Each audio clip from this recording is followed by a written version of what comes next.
Have you ever seen an ad for something just crazy expensive, like a watch or a car or, well, a chandelier, and you just think to yourself, what are they actually selling here? Well, that's exactly what we're going to do today. We're pulling back the curtain on the whole art of luxury marketing. We're going to break down the language they use to sell you not just an object, but a feeling, a status, really a whole identity. So the marketing for this thing kicks off with a question that honestly gets right to the very heart of what luxury is all about. I want you to just think for a second. Picture the most impressive room you've ever walked into. What was it? What was that one thing that made you stop and just go, wow? Was it, how big it was, the furniture, or was it something else? Something you couldn't quite put your finger on? And boom, here's their answer.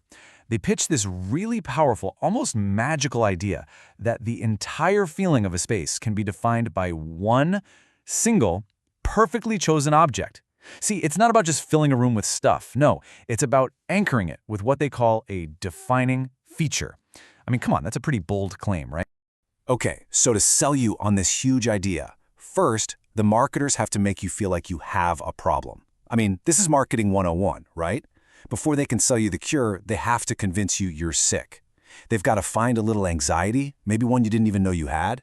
Let's just call it what it is, the grand space problem. And this right here is the anxiety they're tapping into. So picture this, you've got this incredible high-ceilinged room, right? But it just feels empty, kind of understated. That expensive space you poured money into, it doesn't have a central focus, and the normal light fixtures you put up just look tiny and lost. It's that nagging feeling in the back of your head that your amazing space just isn't living up to its potential. It's missing that wow factor. And right at that moment, when that feeling of, is this really it, starts to sink in, they swoop in with the solution.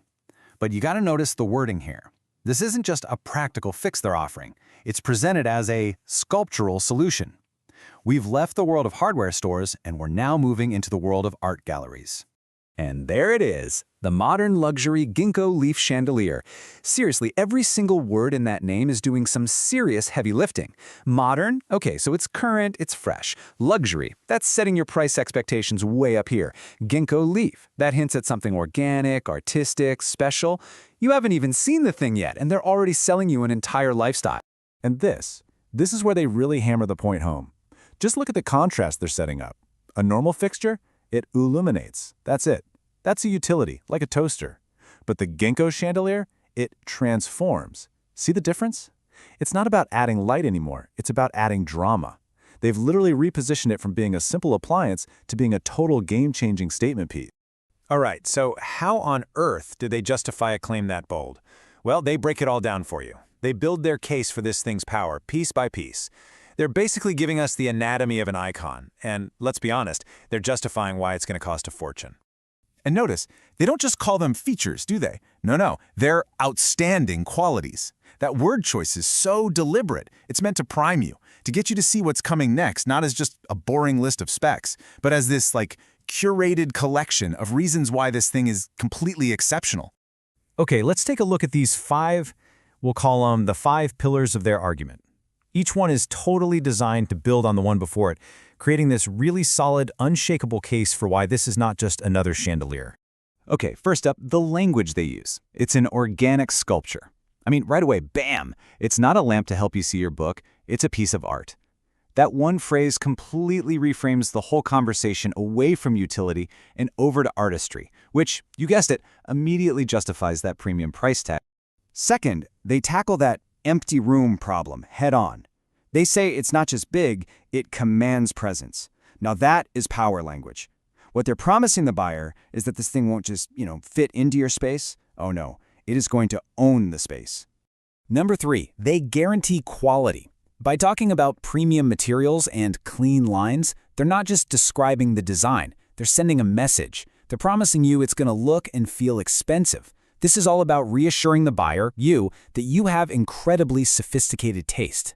Fourth, and this is a really key shift here, they basically tell you that how bright it is doesn't even matter. It's irrelevant. Because the real product isn't light, it's the experience. They're literally selling a mood, an atmosphere, that feeling you get just from being in the same room with this thing. And then finally, the 5th point. They add this layer of what's called social proof.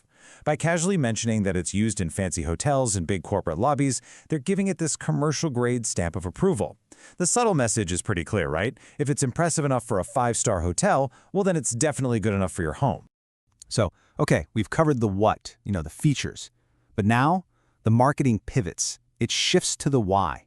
We're moving beyond the physical object now, and we're going to start talking about the real emotional payoff. This is all about what happens after you flip the switch. And here's where they just lay it all out on the table. The true purpose of this thing isn't just to light up a room. It's to enhance the mood and, get this, the perceived value. It's a total 1-2 punch. First, it makes you feel good, and second, it makes other people think your space is worth more. At the end of the day, this is what you're actually buying. You're not buying lumens or watts. You're buying ambience. You're literally purchasing a tool that manufactures a warm, inviting, luxurious atmosphere whenever you want it, on demand. And for the grand finale, the pitch just elevates to a whole new level. It goes from being a simple purchase to a strategic decision. See, this isn't about buying a light fixture anymore. Now it's about making a lasting impression. It's an investment in the very identity of your property. Just listen to the language they're using now. It's all about legacy and investment. This isn't some trendy little thing that's going to be out of style next year. No, the promise here is that this object adds permanent, real, tangible value to your home. And it all builds up to one final, super powerful benefit: prestige. And you know what? They don't even leave the word prestige up to your imagination. They define it for you, and it is an incredible claim. They say it's the power to transform your property into a landmark of design. I mean, that is the ultimate mic drop moment of the entire sales pitch. It's that final knockout reason to buy. And so they leave you with this one last thought, just kind of hanging in the air. And it's such a clever move because it turns the entire sales pitch right back around on you. It makes you look around your own home and start asking yourself, what's my statement piece? Do I even have one? Because they've just spent this whole time convincing you that this chandelier isn't just a light. It's the answer.